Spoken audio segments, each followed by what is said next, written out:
আসসালামু আলাইকুম আরহামাতুল্লাহি অবরাকাতুহু।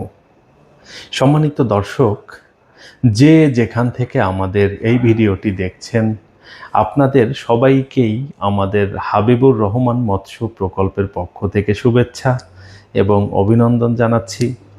দর্শক, কথা বলছি আমি মোহাম্মদ মাহমুদ রাজীব এবং আমাদের মাছ চাষের যে প্রকল্প, এইটার স্থান হচ্ছে ফরিদপুর জেলার ভাঙ্গা থানায়। দর্শক, চলুন আজকের ভিডিওতে আমরা গুলশা ট্যাংরা মাছের মাসিক পরিচর্যাগুলো জানি। তো এই ভিডিওতে আমরা গুলশা ট্যাংরা মাছের মাসিক পরিচর্যার বিষয়ে বিস্তারিত আলোচনা করব ইনশাআল্লাহ। গত দুইটা ভিডিওতে আপনারা দেখেছেন গুলশা ট্যাংরা মাছের চাষ ব্যবস্থাপনা এবং খাদ্য ব্যবস্থাপনা। তো আজকে আমরা আলোচনা করব মাসিক পরিচর্যার বিষয় ইনশাআল্লাহ।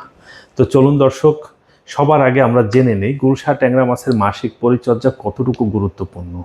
দেখুন, গুলশা ট্যাংরা মাছ যেহেতু অত্যন্ত সেনসিটিভ একটি মাছ, অত্যন্ত দামি একটি মাছ এবং অত্যন্ত নমনীয়, কোমল এবং খুব লাজুক স্বভাবের একটি মাছ। এই জন্য এই মাছটাকে আমাদের এমনভাবে চাষ করতে হবে বা এমন একটা পুকুরে চাষ করতে হবে যেই পুকুরের পরিবেশ অত্যন্ত ভালো। এবং সাথী মাছ হিসেবেও আমরা যদি চাষ করি, এমন কোনো মাছের সাথে চাষ করা যাবে না যেন অন্য মাছ এই মাছটাকে আক্রমণ করে, আহত করে ফেলে, এক পর্যায়ে গিয়ে আপনাদের গুলশা ট্যাংরা মাছ যেন নিহত না হয়ে যায়। তো দর্শক এবং সম্মানিত চাষি ভাইয়েরা, গুলশা ট্যাংরা মাছের শত্রু কী কী, কেন আমরা মাসিক পরিচর্যা করি? নানান ধরনের ক্ষতির হাত থেকে আমরা রক্ষা পাওয়ার জন্য মূলত আমরা মাসিক পরিচর্যাগুলোকে করে থাকি। তো গুলশা ট্যাংরা মাছের শত্রু মূলত এক নম্বরে হচ্ছে উকুন। এক নম্বরে উকুন। দুই নম্বরে হচ্ছে যে কোনো ক্ষতিকারক পরজীবী। যে কোনো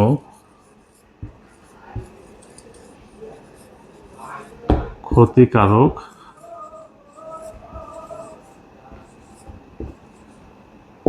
পরজীবী। তিন নম্বরে হচ্ছে অ্যামোনিয়া।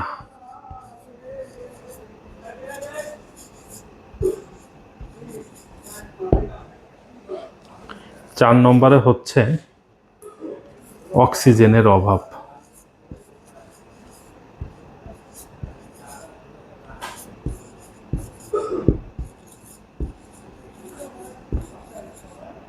অক্সিজেনের অভাব। এবং পাঁচ নম্বরে হচ্ছে তলদেশের পরিবেশের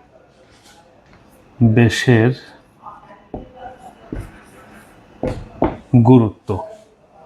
তো দর্শক, এই প্রত্যেকটা বিষয়ই গুলশা ট্যাংরা মাছের জন্য অত্যন্ত গুরুত্বপূর্ণ। একটা বিষয় নিয়ে আমরা যদি বিস্তারিত সংক্ষিপ্ত আকারে আলোচনা করি। প্রথমত উকুন। দর্শক, আমরা সবাই জানি উকুন একটি পরজীবী। এটা মাছের শরীরে প্রথমে আস্তে করে লেগে একটু একটু করে সুরসুরি দিতে থাকে। মাছ কিছুটা আরাম অনুভব করে, সে মনে করে তার শরীরে ম্যাসেজ করা হচ্ছে। কোনো কোনো ক্ষেত্রে হয়তো বিব্রত হয়।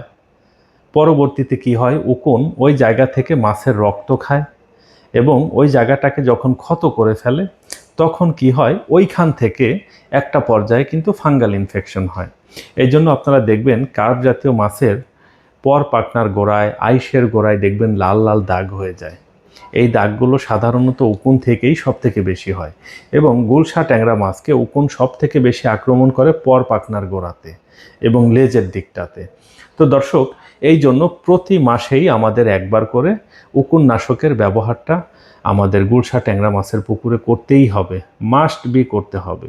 তবে যখন প্রচুর পরিমাণে তাপদাহ থাকবে এবং যখন আমাদের পুকুরের পরিবেশ খারাপ হয়ে যাবে, মাছ খাবে, ঘন ঘন ভাসবে বা মেঘলা আবহাওয়া থাকবে, ওই সময়টা শুধু অ্যাভয়েড করতে হবে। তো উকুন নাশকের ব্যবহার গুলশা ট্যাংরা মাছ চাষ ব্যবস্থাপনায় অনস্বীকার্য। দর্শক, যে কোনো ক্ষতিকারক পরজীবী, দেখুন উকুনও একটি পরজীবী। মাছ চাষ ব্যবস্থাপনায় মাছকে ক্ষতি করার জন্য নানান ধরনের পরজীবী আছে। তো শুধুমাত্র উকুননাশক দিয়ে সব ধরনের পরজীবী আমরা ধ্বংস করতে পারবো না। এই জন্য গুলশা ট্যাংরা মাছকে সুরক্ষিত রাখার জন্য প্রতি মাসে আমাদের ভালো একটি কোম্পানির জীবাণুনাশক পরিমিত পরিমাণে ব্যবহার করতে হবে। দেখুন, যেহেতু গুলশা ট্যাংরা মাছের স্কিন নাই, আপনারা জানেন আইস নাই, এর স্কিন অত্যন্ত মসৃণ, কোমল, খুবই নরম। এই জন্য আমরা প্রতি মাসে যেভাবেই হোক না কেন ভালো একটি কোম্পানির আমরা জীবাণুনাশক ব্যবহার করব ইনশাআল্লাহ। এবং 3 নাম্বারটা হচ্ছে অ্যামোনিয়া। তো দর্শক, আমরা যারাই মাছ চাষের সাথে সম্পৃক্ত আছি, আমাদের সবার পুকুরেই কম বেশি গ্যাসের সমস্যা থাকে। এই গ্যাসটা যখন একটু বেশি পরিমাণে একটু মাত্রা অতিরিক্ত হয়ে যায়, তখনই এটা অ্যামোনিয়াতে রূপান্তরিত হয়ে যায়। অর্থাৎ আমাদের পুকুরে নাইট্রোজেনের পরিমাণ, ক্ষতিকারক নাইট্রোজেন বা ক্ষতিকারক পদার্থের পরিমাণ, ক্ষতিকারক গ্যাসের পরিমাণ যখন বেড়ে যায়, তখনই আমাদের পুকুরে আমরা বলি অ্যামোনিয়া হয়েছে। এই অ্যামোনিয়ার পরিমাণ যখন অত্যাধিক লেভেলের হয়ে যায়, তখন কিন্তু টক্সিসিটি লেভেলে চলে যায়, এবং টক্সিসিটি লেভেলে চলে গেলে মাছ আর ওইটা সহ্য করতে পারে না, মারা যায়। এই জন্য গুলশা ট্যাংরা মাছ যেহেতু অত্যন্ত কোমল, নরম, মসৃণ এবং খুব লাজুক স্বভাবের মাছ, এই মাছটাকে সুরক্ষিত রাখতে হলে অবশ্যই অ্যামোনিয়াটা আমাদের কন্ট্রোল করতে হবে। এই অ্যামোনিয়াটা কন্ট্রোল করার জন্য আমরা কি করতে পারি দর্শক? প্রতি 3 দিন পর পর আমরা পুকুরের তলদেশটাকে হররা টেনে নাড়িয়ে দিতে পারি। আমাদের প্রত্যেকটা পুকুরেই 3 দিন পর পর হররা টানা হয়। কোনো কোনো পুকুরে 7 দিন পরে টানি, কোনো কোনো পুকুরে আবার 2 দিন পর পরও আমরা হররা টেনে থাকি। পাশাপাশি প্রতি মাসে একবার, অন্তত 20 দিন পর পর যদি আমরা একবার অ্যামোনিয়া ডোজ করে দিই, ভালো একটা কোম্পানির কিছু জিওলাইট এবং কিছু ইউকা দিয়ে আমরা যদি অ্যামোনিয়ার ডোজ করি, তাহলে কিন্তু এই অ্যামোনিয়ার সমস্যার হাত থেকে আমরা রেহাই পাবো এবং আমাদের মাছ চাষ ব্যবস্থাপনা কিন্তু সুরক্ষিত থাকবে। দর্শক, আমাদের পরবর্তী যে পরিচর্যা, সেটা হচ্ছে অক্সিজেনের অভাব পূরণ করতে হবে। দেখুন, শুধুমাত্র গুলশা ট্যাংরা না, যে কোনো মাছ চাষ ব্যবস্থাপনায় পানিতে যদি সঠিক পরিমাণে অক্সিজেনটা আমরা ধরে রাখতে না পারি, বা পানিতে যেই পরিমাণে অক্সিজেন থাকার কথা, দ্রবীভূত অক্সিজেনটার লেভেলটা যদি ঠিকঠাক না থাকে, এমনিতেই কিন্তু মাছ খাবই খায়। এবং কোনো কারণে এই অক্সিজেনের পরিমাণ যদি একেবারেই নিম্ন লেভেলে চলে যায়, তখন কিন্তু আমাদের মাছের মর্টালিটি হয়। এই জন্য আমরা যে কাজটা করতে পারি, মাঝে মধ্যে পুকুরে পানি চেঞ্জ করতে পারি, অথবা মাঝে মধ্যে আমাদের পুকুরে আমরা ঝর্ণার ব্যবস্থা করতে পারি। এবং সব থেকে যে বিষয়টা আমাদের গুরুত্ব দিতে হবে, সেটা হচ্ছে আমাদের মাছের ঘনত্ব। 1% জায়গাতে আমরা সেই পরিমাণ মাছই রাখবো, যেই পরিমাণ মাছ ওই পানিতে দ্রবীভূত অক্সিজেনের যে লেভেল, ওই লেভেলটা কখনোই অতিক্রম করে যাবে না। পাশাপাশি দর্শক, বায়োসিকিউরিটির যে একটা ব্যাপার আছে, এটা যদি আমরা ঠিকঠাক মেইনটেন করতে পারি, তাহলে খুব ভালো হয়। আমরা যদি পুকুরে ইয়ারেশনের ব্যবস্থা করতে পারি, দারুণ লেভেলের ভালো প্রোডাকশন পাওয়া সম্ভব। গুলশা ট্যাংরা মাছের ক্ষেত্রে ইয়ারেশন অত্যন্ত গুরুত্বপূর্ণ। তো দর্শক, আপনারা যদি গুলশা ট্যাংরা মাছের পুকুরে পানি চেঞ্জ অথবা অক্সিজেন দেওয়ার ব্যবস্থা, ইয়ারেশনের ব্যবস্থা করতে পারেন, তাহলে এটা খুবই ভালো হয়। এটা মাসিক পরিচর্যার একটি অন্যতম পার্ট বলে আমি মনে করি। দর্শক, আমাদের 5 নাম্বার যে পরিচর্যা, সেটা হচ্ছে তলদেশের পরিবেশের গুরুত্ব। এই জায়গাটাতে আমাদের খুব গুরুত্ব দিতে হবে। এই জন্যই দেখুন, তলদেশটা কতটুকু ভালো, সেইটার উপরে নির্ভর করে টোটাল মাছ চাষ ব্যবস্থাপনা। আপনার পুকুরের পরিবেশ আগামী দিনে কেমন হবে? আপনার পুকুরের মাছ কি ভাসবে নাকি ভাসবে না? আপনার পুকুরের মাছে কি রোগ হবে নাকি হবে না? এটা নির্ভর করে পুকুরের তলদেশের পরিবেশের উপরে। এই জন্য আপনারা যে কাজটা করতে পারেন, যারা গুলশা ট্যাংরা মাছ চাষ করবেন, 3 দিন পর পর হররা টানবেন। যারা গুলশা ট্যাংরা মাছ চাষ না করে কার্প জাতীয় মাছ চাষ করেন, তাদেরকেও আমি পরামর্শ দিব, অন্তত প্রতি সপ্তাহে একবার করে আপনারা হররাটা টানার ব্যবস্থা করুন। এটা আপনাদের জন্য অত্যন্ত ফলদায়ক হবে। এবং মাঝে মধ্যেই আপনারা অ্যামোনিয়ার ডোজ করুন তলদেশটাকে ভালো রাখার জন্য।